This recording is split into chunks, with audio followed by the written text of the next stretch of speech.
नमस्कार, आदाब, सत श्री अकाल, जय भीम, जोहार। मेरा नाम है नवीन कुमार।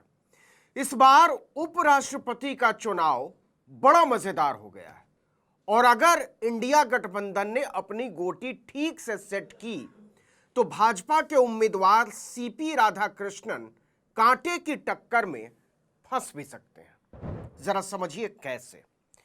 दरअसल इंडिया गठबंधन ने एनडीए में ही फूट डाल दी है।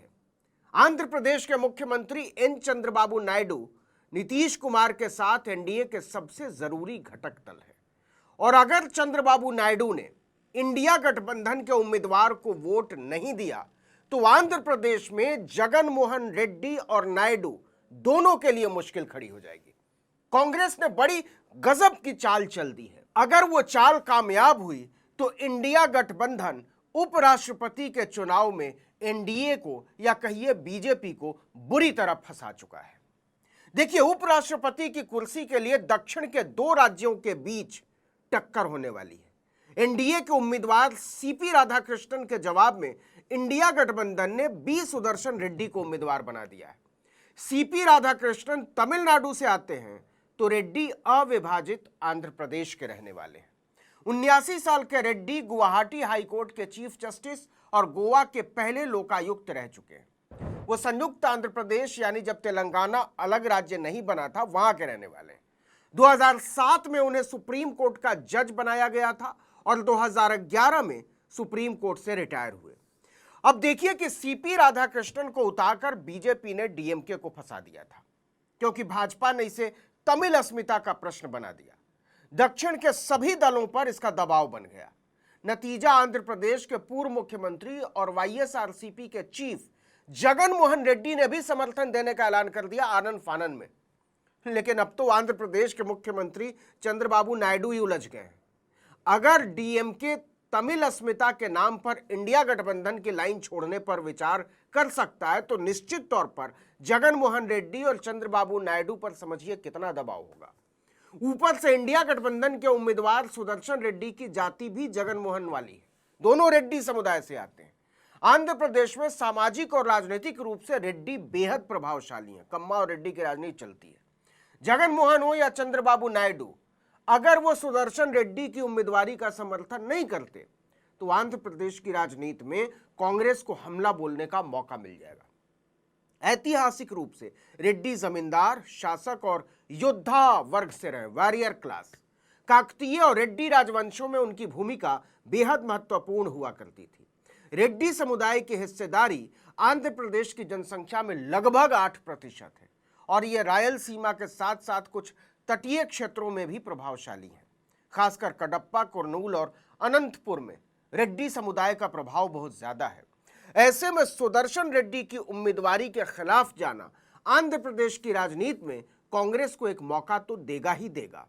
और अगर इस दबाव में वाईएसआरसीपी और तेलुगु देशम उनका समर्थन करने का फैसला करते हैं तो भाजपा के लिए बड़ी मुश्किल हो जाएगी। क्योंकि देखिए, टीडीपी के लोकसभा में 16 सांसद हैं और राज्यसभा में 4 यानी कुल 20। वहीं जगन मोहन की पार्टी वाईएसआरसीपी के लोकसभा में 4 सांसद हैं और राज्यसभा में 7 यानी कुल 11। इस तरह चंद्रशेखर राव की पार्टी बीआरएस का लोकसभा में तो एक भी सांसद नहीं है लेकिन राज्यसभा में उसके 4 सांसद हैं। अगर इन तीनों के सभी सांसदों की संख्या को जोड़ दें तो कुल 33 सांसद बनते हैं। ये एक अच्छी खासी संख्या है मौजूदा समीकरण में। तीनों पहले दक्षिण एकता के नाम पर सीपी चंद्रशेखर के पीछे लामबंद नजर आने की कोशिश कर रहे थे, लेकिन आंध्र प्रदेश का उम्मीदवार सामने खड़ा किए जाने के बाद बदली परिस्थितियों में अगर ये एनडीए के पाले से निकलकर इंडिया गठबंधन के उम्मीदवार की तरफ मुड़ जाए तो बीजेपी के लिए बड़ी चिंता की बात होगी। दरअसल बी सुदर्शन रेड्डी को उतारकर इंडिया गठबंधन ने बीजेपी के फ्लोर मैनेजमेंट को हिला दिया है और लगभग धराशायी कर दिया है। बीजेपी का कैंडिडेट है वो संघ से आता है और जो विपक्षी दलों के जो कैंडिडेट हैं वो सुप्रीम कोर्ट के न्यायाधीश रहे हैं और उनका किसी पॉलिटिकल पार्टी से कभी कोई रिश्ता नहीं, किसी विशेष विचारधारा से बिलोंग नहीं करते और आंध्र प्रदेश के होने के नाते उनको अब फैसला लेना है टीडीपी को और बाकी दलों को। देखिए कि रक्षा मंत्री राजनाथ सिंह ने 17 अगस्त की रात को कांग्रेस अध्यक्ष मल्लिकार्जुन खड़गे से बात करके एनडीए के उपराष्ट्रपति पद के उम्मीदवार सीपी राधाकृष्णन के लिए समर्थन मांगा था। भाजपा अध्यक्ष जेपी नड्डा ने भी कहा था कि उनकी पार्टी उपराष्ट्रपति चुनाव में सीपी राधाकृष्णन को निर्विरोध चुनने के लिए विपक्ष से बात करेगी।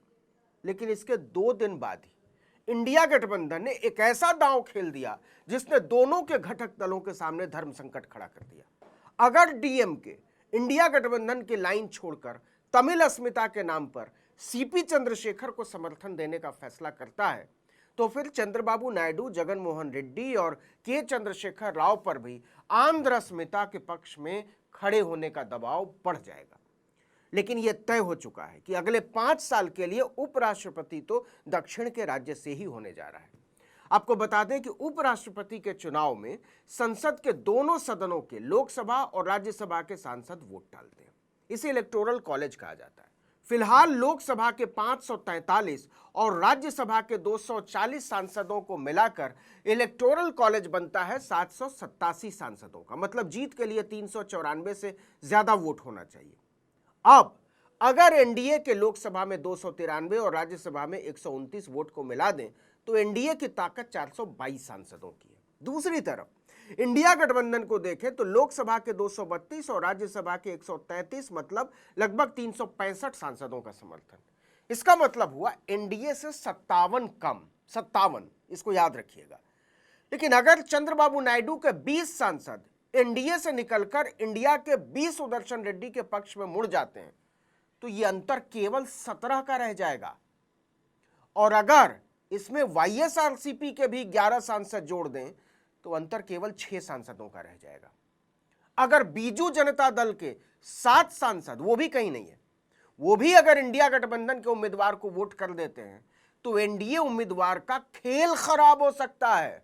लेकिन यह तभी संभव है जब डीएमके तमिल अस्मिता के नारे के बावजूद इंडिया गठबंधन के उम्मीदवार के पक्ष में खड़ा हो और चंद्रबाबू नायडू आंध्र अस्मिता के नाम पर एनडीए की लाइन तोड़ दें। और फिलहाल यह मुश्किल लग रहा है। लेकिन यह तो तय हो गया है कि इंडिया गठबंधन ने भाजपा को नाको चने चबवा दिए हैं। उसके लिए सीपी राधाकृष्णन को जिताकर उपराष्ट्रपति की कुर्सी पर बैठाना हलवा तो नहीं रह गया है।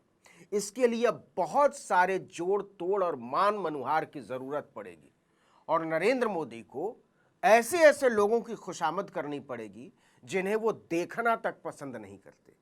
और इसमें सबसे बड़ा नाम है तमिलनाडु के मुख्यमंत्री स्टालिन का। आपको हमने कई बार बताया है कि तमिलनाडु की सरकार को राज्यपाल के जरिए हिलाने के लिए हुकूमत ने क्या क्या नहीं किया है। अब आगे आगे देखिए होता है क्या।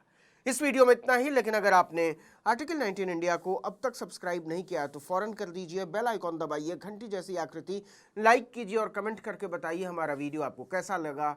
हमारा ट्विटर हैंडल है article19_India और मेरा ट्विटर हैंडल है नवीन जर्नलिस्ट। नमस्कार।